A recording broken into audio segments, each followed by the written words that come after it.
Ik ben René, een van de oprichters van Play2D. En ik ben Pieter, de andere oprichter van Play2D.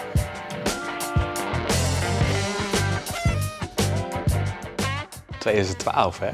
Ja, dat is al een tijd geleden, ja. Ja. Dat is leuk, man. We hadden, ik denk toen ergens in augustus, september getekend en toen oktober de hele maand verbouwen. Ja, het was zo'n avontuur. Ja. We wisten gewoon niet waar we aan begonnen eigenlijk, hè. Ja, ik vond het ook echt super tof dat we echt gewoon heel veel hulp kregen van vrienden. Dat vond ik echt heel... Vrienden, familie, ja, iedereen kwam helpen.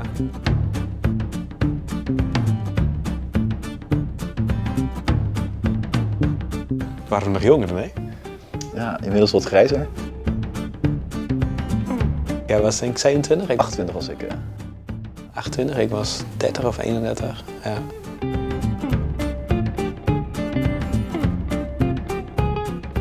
Nou, voor mij was het wel echt wel een avontuur, ja. Het was een spannende maand en toen 27 oktober gingen we open. Er stonden bijna 100 mensen voor de deur, want om 10 uur 's ochtends.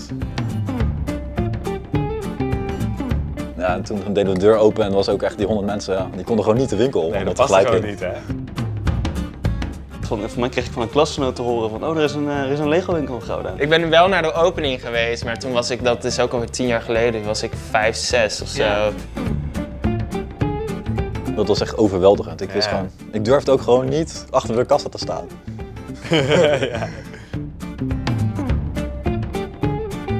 Ik zat in groep 7 toen, dus het was echt een droom om in Gouda een Lego winkel te krijgen. Ja, ik weet nog, bij de kassen staan met je nieuwe Lego doos, dat kon ik me nog een soort van herinneren. Ja. Dat was altijd het leukste moment. Dus het was wel een heel knus winkeltje, vond ik. Het was 65 meter, hè. Gewoon, nou ja, een beetje zo bijna iets groter dan je woonkamer. Ja, het gaf ook wel een beetje een huiskamergevoel. Ja, ja. We hebben natuurlijk wel heel snel Jip aangenomen. Ja, zijn sollicitatiebrief lag op de mat. Een dag nadat in de krant stond dat we open gingen. Dat was echt heel grappig. Ik zag in de krant een artikel dat er een Lego-winkel kwam in Gouda. En ik dacht, hoe is het mogelijk? Want ik was toen al heel groot Lego-fan. Dus hij is ook de enige die voor de opening al is wezen solliciteren. En toen mocht ik komen kijken nog voordat ze Pieter en René open gingen daar. Ja, ik weet nog wel dat Jip ook echt foto's stuurde van zo'n Lego-collectie. Nou, dat was zo heel grappig. Hij had echt alles heel goed geordend. Toen dacht ik van, nou, die moeten we wel hebben, want we zijn allebei zelf niet zo geordend. Oh, kijk. Zo, wat was dit eigenlijk? Dit was tijdens een bouwwedstrijd in de oude winkel. En dat waren de prijswinnaars. Ja, en Jip is ook, ja, was die 15, 16 jaar? Zo strak een pak, hè? Wat grappig, Ja. hè? Ja, iedereen dacht dat Jip de eigenaar was. Ja. Want hij als enige echt heel netjes gekleed was. Ja. Het gevoel bekroop ons wel van na een aantal maanden van, ja, maakt dit ons gelukkig, zeg maar. En ik had wel het gevoel van, ja, ik wil wel heel graag collega's. Ik had ook zoiets van, ja, ik zou toch wel graag groter willen. Ook, het was ook best succesvol vergeleken met wat we verwacht hadden. Het was ook heel druk. Dus die combinatie gaf me wel het gevoel van, ja, ik zou toch wel graag een stap naar een wat groter pand willen zetten. Ja, ik kan me nog goed herinneren dat Pieter me toen ook meenam van, ja, als je er gewoon een keertje meekijkt, dan kun je het een beetje visueel maken. Ik zag alleen maar meubels. Ik dacht van, oké, wat hoor je daarmee? Volgedouwd met meubels. Ja, het was gewoon een outlet meubelzaak. Ik denk dat ik er doorheen kon kijken. Ik zag het wel voor, maar jij zag het. Ik zag heel veel troep. Ja.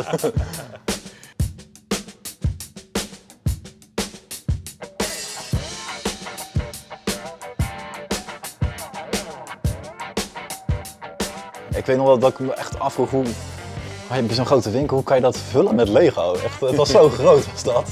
Piet zei altijd zo, maak je geen zorgen, dat komt wel goed. Het is straks heel snel te klein. Nou, het nieuwe pand hadden we 2 maanden de tijd voor om te verbouwen. Dat is natuurlijk ook wel 2,5 keer zo groot het pand, dus dat was ook echt nodig. Toen hoorde ik dat ze wil een andere winkel gaan inrichten en ik was toen dan gevraagd als ik misschien wat sketches wilde doen. En dus dat toonbank was mijn eerste sketch. We moesten ook een nieuwe toonbank en een blokjesmuur en een bouwruimte. Echt bizar veel werk ook. En dus ik denk mijn favoriet moment dan was wanneer die dingen waren geplaatst en het past. En het is allemaal goed in 1 keer. De laatste week was echt bizar. Ja. Elke nacht tot 3 uur werken of zo.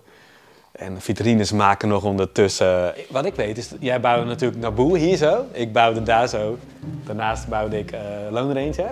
En toen gingen we samen met Maarten en Maarten. Want die hadden natuurlijk heel erg meegebouwd aan de voorvitrine. Ik kan me dit nou niet meer zo heel goed herinneren, maar dit is inderdaad een kleine ik die heel mooi op een bijna 90 graden gebogen manier aan de vitrine aan het bouwen is. Heb je nog steeds last van je rug? Ja, nee, klopt. Het is, hier zie je inderdaad, het is voornamelijk die modular gebouwen, hè? En dan dat stadhuis van Jeroen dat er natuurlijk uitblinkt. Ik maak hem tegenwoordig beter, moet ik zeggen. De eigen bouwer onder de collega's, dat is Jeroen. Die is dus nu dan in de winkel. Meestal vliegt hij de hele wereld rond. Als hij maar even in Nederland is, dan komt hij bij ons werk. Hij heeft hele mooie bouwwerken gemaakt, meestal schaalmodellen van bekende gebouwen. En hij heeft ook een keer een enorme dormtoren gebouwd. Een enorme dormtoren. Ja, die was echt groot. Ja.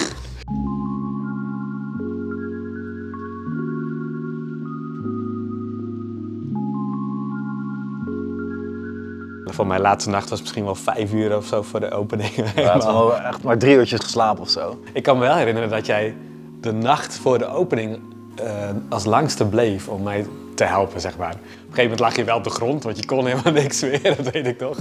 Maar je bleef wel tot het einde, hè? Je bleef zelfs nog langer dan René. Er liepen echt als zombies rond die openingsdag. Toen gingen we echt, begonnen weer om 7 of half 8 begonnen we dan. Ja, echt bizar. En dan zag je echt gewoon steeds meer mensen zag je gewoon voor de deur staan. Het was eigenlijk een beetje een soort déjà vu van de opening 9 maanden geleden van onze oude winkel. Nou ja, de deuren openen, stromen echt mensenmassa's naar binnen.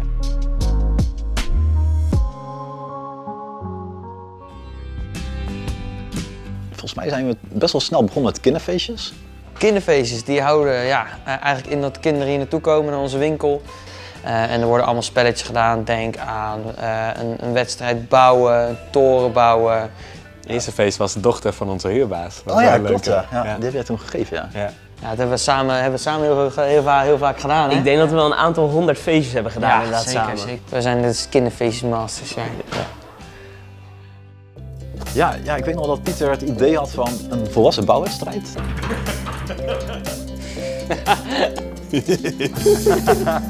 De heerlijke foto is dit.